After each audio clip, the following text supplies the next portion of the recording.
ધોરાજીમાં ST bus depot ખાતે સફાઈ ઝુંબેશ હાથ ધરાઈ હતી। આ સફાઈ અભિયાનમાં ડેપો મેનેજર પીએલ ડાંગર,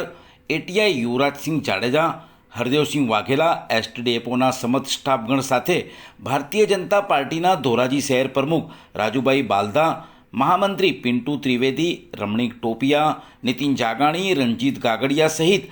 આદર્શ સ્કૂલના વિદ્યાર્થીઓ હાજર રહ્યા હતા। વિદ્યાર્થીઓ દ્વારા સ્વચ્છ ભારત અભિયાન હેઠળ રેલી તથા નાટક ભજવાયું હતું। ધોરાજીથી વિપુલ ખામેચાની રિપોર્ટ।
श्रीमती पीएल डांगर, धोराजी डेपो, जूनागढ़ विभाग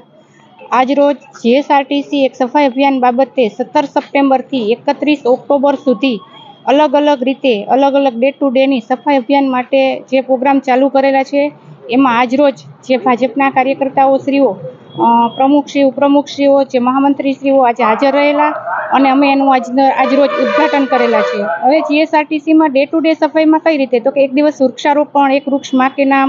મેડિકલ કેમ્પ, ડ્રાઈવર કંડક્ટરના અભિનંદન બાબતે પ્રમાણપત્ર, પ્રશંસાપત્ર જે કહેવાય છે, પછી જે સ્લીપરો છે, સફાઈ કામદારો છે એનું અભિનંદન, બસ બધી ચોકી, વર્કશોપ ચોખ્ખો, પ્રિમાઇસીસ ચોકી વર્કશોપની, તેમજ ડ્રાઈવર કંડક્ટરના રેસ્ટરૂમ, ડ્રાઈવર કંડક્ટરના રેસ્ટરૂમ સિવાયનું સ્ટાફ છે તે સ્ટાફની ઓફિસની સફાઈ, આ રીતનું અમારું ડે ટુ ડેનું